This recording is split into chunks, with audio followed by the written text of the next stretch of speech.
K-mode clustering, a special clustering methodology available to handle categorical values in our dataset. Till now we have seen some clustering algorithms that can handle numerical values that are their part of your dataset, in which case you can either find average among a set of instances of the dataset or the center point among the different datasets, or you can assume a threshold and you can find so many different techniques that you can use to find out how the similarity between the data points or the instances.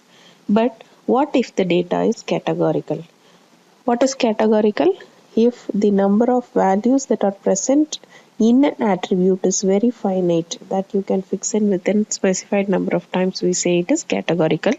Most of the time the values that are part of an attribute will be nominal. For example, if there is a column called language that you can speak, if English, Tamil, Hindi, Telugu, Malayalam are part of it, there is no relation between one language to the another, but all are part of the attribute, in which case we say it is a categorical variable. If in case of that, what to do? You cannot certainly find the average, which is not meaningless. So in which case you can use modes instead of your average. So what is a mode? It is nothing but the element whose occurrence is more. For example, if A and B are the labels of a particular attribute, if A occurs 5 times and 3 occur 3 times, A is said to be the highest mode, and hence you can use the highest number of occurrences in a particular attribute. That's what mode means. Now let us see the process of how this K-modes algorithm is work. As similar to other clustering algorithm, we have to initialize K and you have to pick up random K leaders from the instances or the dataset. To every instance of your dataset, you have to identify the dissimilarity with these leaders. How to identify when it is categorical? When the attribute values are one and the same, you can assume the dissimilarity value to be 0 or else it has to be 1. You compare when both the values are one and the same, so give the value as 0, or else if it is different, give it as 1. That's it. So this needs to be done for all the instances of your dataset. For each of the cluster that you have formed using these instances, calculate the mode. Mode is nothing but the class labels or the class values, whichever is occurring more number of times. We'll shortly see it with an example, just you understand the process. Once these modes are calculated, these modes will now become the new leaders. Then with these new leaders, you again identify what is the dissimilarity with all the instances. If the same clusters is being formed in the 2 consecutive epochs, yes, you can stop, or else you have to go back, repeat the process until the set of values in the clusters remains the same in the subsequent epochs. How to calculate the dissimilarity measure when there exist categorical values in your dataset. So if both the values are same, distance is equal to 0, which means that both are similar. Else the distance is equal to 1, which means it is 1. Now at times we will end up with a situation where the number of occurrences of the attributes will remain same. For example, there may be 2 A's and 2 B's in a particular cluster for a particular attribute. So what to do? Just you can go random. Let us go with a simple example. Just take this attribute. So this is a categorical value, right? In your attribute 1, 1, 2, 3 are the values that gets repeated for the entire data set, and hence it comes under categorical values. For attribute 2, you have A, B, C that is getting repeated, and hence it is also a categorical value, right? We have 8 instances given. So how to calculate the distance matrix? Just see, I have the value of K I set to 3, and I have randomly picked up 3 leaders. 1A, 3B and 3C are the leaders which I have chosen. Now how this value is being arrived? Just compare this 1 comma A with all the elements. So 1 comma A, 1 comma 1 you both are same and hence it is 0. A comma A, it is both are same and hence it is 0. Now compare this 1 comma A with 2 comma B. Compare the first attribute 1 with 2. Both are different and hence the distance value is 1. A compared with B, both are different and hence distance value is 1. 1 plus 1 it is equal to 2. It is nothing but the number of attributes that is having the different value. Now come to fifth attribute. 1 comma A compared with 1 comma C. 1 and 1 remain same but A and C are different and hence the value is 1. And hence we are calculating the different distance values, which is just representing the number of different attribute values that we have among the instances and your cluster modes. As usual, how to assign it to the cluster? If you take the instance 1, whatever is the minimum value, what is minimum among 0 to 2? It is 0 and hence you have to initialize to cluster 1. And you take second one, we have 2, 1, 2, which is the minimum. It is in cluster 2 and hence it has to be assigned to cluster 2. Okay.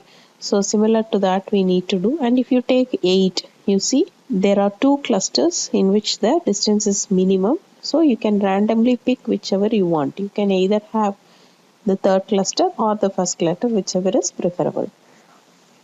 After that, we'll end up with these clusters 1, 4, 2, 3, and then 5, 6, 7, and then 8.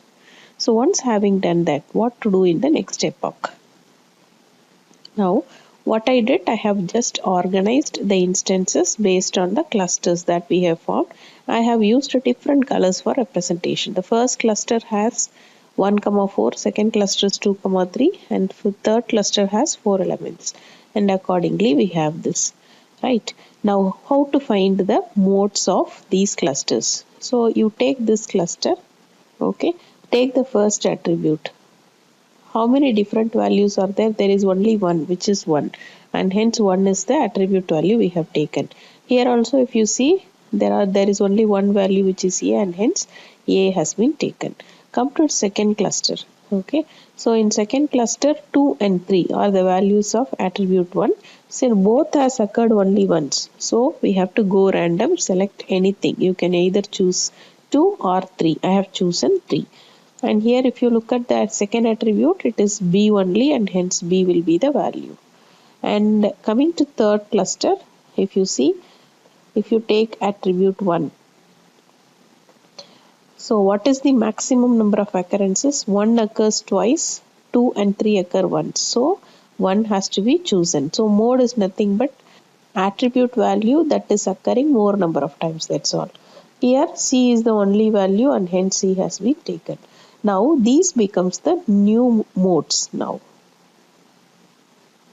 And hence you have to use these 3 as your new modes now. So 1A, 3B and then 1C, whichever we have calculated now. Okay. So again the same thing, we have to calculate the distance and assign it to the different clusters. The same follows for any number of epochs. So now you see 1, 4, 2, 3 and then 5, 6, 7, 8. Compare it with the previous cluster of the previous epoch. So it's the same, you see. Since both are same, we can stop here. Otherwise you have to repeat, keep on calculating the new modes and you have to find out and you have to repeat the process until the cluster elements are same. Let us see whether the same cluster is being obtained using our sklearn library or not. In order to have K-modes used, you have to first install it. Just go to Anaconda prompt, use pip install K-modes. Your K-modes package will get imported within a while. So once having done that, now we can use it in our program. Just I have imported different libraries and then from kmodes.kmodes. Kmodes has a subpackage kmode. You have to import the class.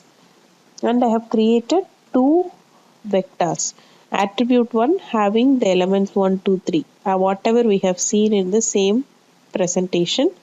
See, this becomes your attribute 1 and this becomes your attribute 2. The same is being used here. And the data pairs are created using the zip function. Zip function will create the pairs 1, A, 2, B, 3, B. Likewise, it will create. And from this, I am creating a data frame So when I print that data frame, you could see all the values are being obtained as we have seen in our presentation. Now we are creating an array out of it in order for usage in our sklearn packages. Now for the kmodes, I'm creating an object called kmodes test, and the number of clusters I need is 3. There is one attribute called verbose in most of the sklearn packages. When it is set to 1, it means you can understand, you are in need to understand the logging process. Just we see, it will just print what is happening inside. So that's where verbose needs to be set to 1. If you want to find out how many iterations are happening, what is the value that you are getting at every step, all the things can be obtained using this verbose is equal to 1. If you set it as 0, just the output will be printed to you, that's all.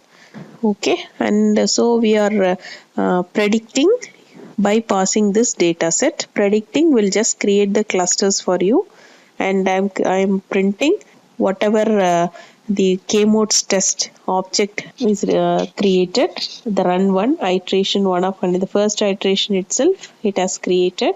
So and what are the when we print the clusters, you could see what are the clusters. First cluster has 4 elements, 5 6 7 8. Second cluster are 2 elements, this 2 and 3, and the third cluster has 2 elements, 1 and 4, which is the same as what we have created using the manual methodology. If you print the center cluster centroids, you could see the same values of what we have obtained, 1C, 2B and 1A. You could see those are the cluster values that we have obtained, 1A, 1C and 3B. The same is obtained using the sklearn library, and hence the process, manual process and the sklearn library output goes perfect.